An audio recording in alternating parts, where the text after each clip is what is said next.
Bon, les plus courtes sont les meilleures. Salut à tous, c'est Xavier, bienvenue sur Watch Mojo français. Aujourd'hui on se retrouve pour le top 10 des séries télé trop longues. Calm down, you know I grew up around many animals. One time a rooster attacked me and my mom wrung its neck and we had it for dinner. Pour cette liste, on va passer en revue les séries télévisées qui ont duré trop longtemps et qui auraient pu être géniales si elles avaient su s'arrêter à temps. Je dis pas que ces séries sont mauvaises en soi, puisque certaines d'entre elles étaient plutôt sympas même jusqu'à la fin, mais un trop grand nombre de saisons a peut-être diminué la qualité du résultat final. On n'inclura que les séries télévisées, les talk shows, les émissions de télé-réalité ou les trucs genre soap opéra seront exclus. Numéro 10, Bob l'éponge. I don't need it. I need it! Quand une série pour enfants a du succès, vous pouvez être sûr qu'elle va rester un bon bout de temps. C'est le cas de Bob l'éponge qui ne montre aucun signe de faiblissement depuis 1999. Ouais, encore une fois, depuis 1999. I got you now, SpongeBob! Sa longévité vient du fait qu'elle est l'une des séries les plus cotées de Nickelodeon et elle a donné lieu à une méga franchise qui a généré plus de 13 milliards de dollars de recettes. Mais la qualité de la série en pâtit et de nombreux fans s'accordent à dire que les premières saisons étaient bien supérieures, avec d'ailleurs une qualité de mime assez incomparable, et que la popularité a baissé après le film et le départ du regretté Stephen Hillenburg. We've gotta get out of here! Numéro 9, Modern Family. Done a real mitzvah, buddy. I hope that's good. Modern Family est sans doute la meilleure série télé de la saison 2009-2010. Sa première saison a énormément plu et personne n'était surpris de l'avoir remporté l'Emmy de meilleure série comique. I'm not enjoying this, but this is an important lesson that you're learning, so soak it, keep it. Et si la série n'est pas devenue mauvaise en soi, la qualité est de moins en moins présente quand même. Les spectateurs ont commencé à quitter le navire vers la saison 7, et si elle est toujours relativement populaire, elle n'attire plus les éloges d'autrefois. Really? That wasn't funny? Les co-créateurs ont déclaré début 2018 qu'ils pensaient mettre un terme à la série après sa 10e saison, mais apparemment ABC aurait commandé une saison 11. Numéro 8, Smallville. Clark? Smallville avait un postulat fantastique. On pouvait voir grandir Clark Kent à Smallville au Kansas, et dans les premières saisons, Clark était au lycée. On avait droit à un super travail autour du Superman en herbe, avec les histoires de lycéens traditionnels. Mais la série a continué, encore et encore, et encore, et encore. Sorry. I didn't mean to scare you. À la fin de ses 10 ans de diffusion, la série avait produit 217 épisodes, et les fans se fichaient complètement de la vie de Clark. D'après certains, la série aurait dû s'arrêter lorsque Clark a quitté le lycée, et beaucoup pensent que les saisons suivantes étaient bien trop lourdes et servaient en gros de vache à lait. Numéro 7, Grey's Anatomy. We're gonna survive this, right? Avec les policiers, les séries sur les hôpitaux et les médecins font partie des classiques de la télévision. Et dans ce genre, Grey's Anatomy sort aisément du lot. La série a reçu de nombreuses critiques positives et a permis de lancer la carrière de nombreuses stars telles que Ellen Pompeo et Patrick Dempsey. Elle était très à la mode au milieu des années 2000 et elle faisait partie des mastodontes de la télé, voire des musts dans les listes des critiques. Mais dans l'ère Netflix, les drames médicaux ont moins la cote. Et comme en plus le casting de la série change en permanence, Grey's Anatomy est devenue l'ombre de ce qu'elle était. I need more time.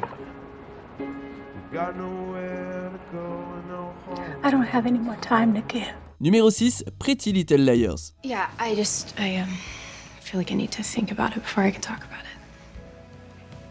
Okay. Pretty Little Liars n'a jamais été un succès majeur, puisque beaucoup de critiques ont vu son postulat comme un mystère pour ados prévisible et moyen. Cependant, elle était populaire, surtout chez les ados obsédés par les médias, et Freeform a ainsi produit 7 saisons et 160 épisodes, ce qui est pas mal. On défie n'importe qui de maintenir une série basée sur un mystère sur plus de 100 heures d'histoire.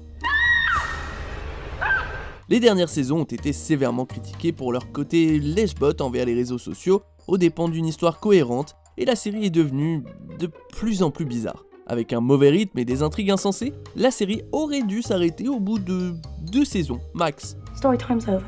Numéro 5, The Walking Dead. Listen to me, if you're gonna wake up, I need you to do it now. Okay, now. Please, man, you just show me a sign, anything.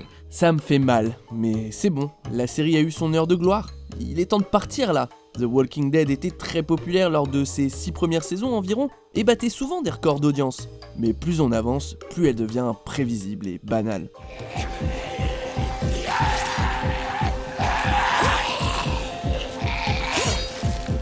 Trouver un abri, affronter des problèmes. Trouver un abri, affronter des problèmes. Trouver un abri, affronter des problèmes. Puis il y a une balade dans les bois quand, bam, attaque de zombies soudaine. Waouh, quelle surprise! Elle a également été très critiquée dans ces dernières saisons qui incluent des intrigues de bas niveau et une narration jugée manipulatrice. Les spectateurs ont rapidement quitté le navire et les critiques s'en fichent tandis que les acteurs, y compris l'acteur principal Andrew Lincoln, partent tous. I'll handle it. Just get home. They might need you there. Numéro 4, How I Met Your Mother. I'm not ready. When will you be ready? Bon, je vais peut-être me faire taper dessus, mais franchement, la série avait-elle vraiment besoin de plus de 200 épisodes ?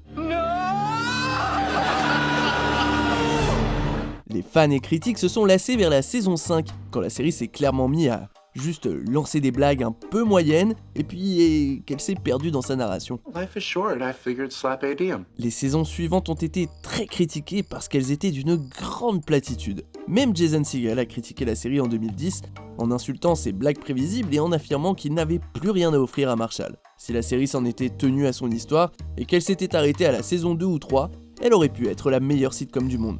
And that, kids, is how I met your mother. That's it. Numéro 3, Mon oncle Charlie. Let me just give you some privacy. Where are you going? Who's gonna take the picture? Bon, qui aurait pensé que cette série finirait un jour ? Les premières saisons de Mon oncle Charlie étaient plutôt décentes, mais deux événements ont perturbé la série. 1. Charlie Sheen a été viré, et 2. Angus T. Jones a grandi. Bah ouais. Hey, what are you doing here? Yeah, I thought you were in the army. Beaucoup de fans ont trouvé que le personnage de Jake devenait moins drôle et plus agaçant en grandissant, tandis que le départ de Charlie Sheen a été un véritable tournant pour la série, et pas un tournant positif. Elle aurait dû s'arrêter à ce moment-là parce que, franchement, soyons honnêtes, c'est lui qui a attiré les foules. Hey, we're here for fun, right? Nobody wins or loses. Oh, come on. Somebody always loses. Numéro 2, The Big Bang Theory. Howard, Yeah? your shoes are delightful. The Big Bang Theory est une nouvelle création de Chuck Lorre qui a duré trop longtemps. Cela dit, les épisodes amassaient encore dans les 20 millions de téléspectateurs aux States, alors bon, j'imagine que le public y a trouvé son compte. Wait, no, that's a false equivalency. La série The Big Bang Theory a produit 279 épisodes et elle a duré 12 ans, s'achevant après 12 saisons. Please tell me you're not having coitus. Quelque part, on comprend pourquoi elle a tant duré, puisqu'elle a rapporté plein d'argent à la chaîne, à l'équipe et surtout au casting. Et puis bon, elle était clairement appréciée par des millions de gens. Cela dit, presque 280 épisodes, c'est trop pour une sitcom. Too far away, can't hear you. Avant de dévoiler notre vainqueur, voici quelques mentions honorables. Lydia, where's Brown? Oh, Ethan Brown, the guy got hit by a car. Oh, exam 4. Call security. I'm not having fun anymore. I feel you should know that. What was that? We want to have a life together. I wish there was a different way, but there's not. We need to leave the country. C'est presque le moment du vainqueur, mais avant, pensez à vous abonner et à activer la petite cloche pour ne pas rater nos prochaines vidéos. Numéro 1, Les Simpsons. Yes? Hello. Ah bah ouais, ça ne pouvait être que Les Simpsons. À ce stade, la longévité des Simpsons est devenue une espèce de blague. En mai 2019, la série avait produit 30 saisons et plus de 660 épisodes, ce qui en fait la série américaine scénarisée la plus longue. Beaucoup de gens s'accordent à dire que les 10 premières saisons constituent l'âge d'or de la série et que la qualité a vachement diminué pendant les 20 années suivantes. Smithers, are they booing me? No, they're saying Boo Earns, Boo Earns. L'humour satirique et à taille humaine est devenu trop fou et ridicule, un peu comme des séries comme Les Griffins. Si elle est aujourd'hui une parodie et un peu l'ombre d'elle-même, l'influence des Simpsons reste indéniable. Les 2 nouvelles saisons signées vont-elles redorer le blason de la franchise ? Personnellement, je l'espère. What we need is a new character. Vous êtes d'accord avec notre sélection ? Dites-le moi en commentaire et checkez cette autre super vidéo de Watch Mojo français.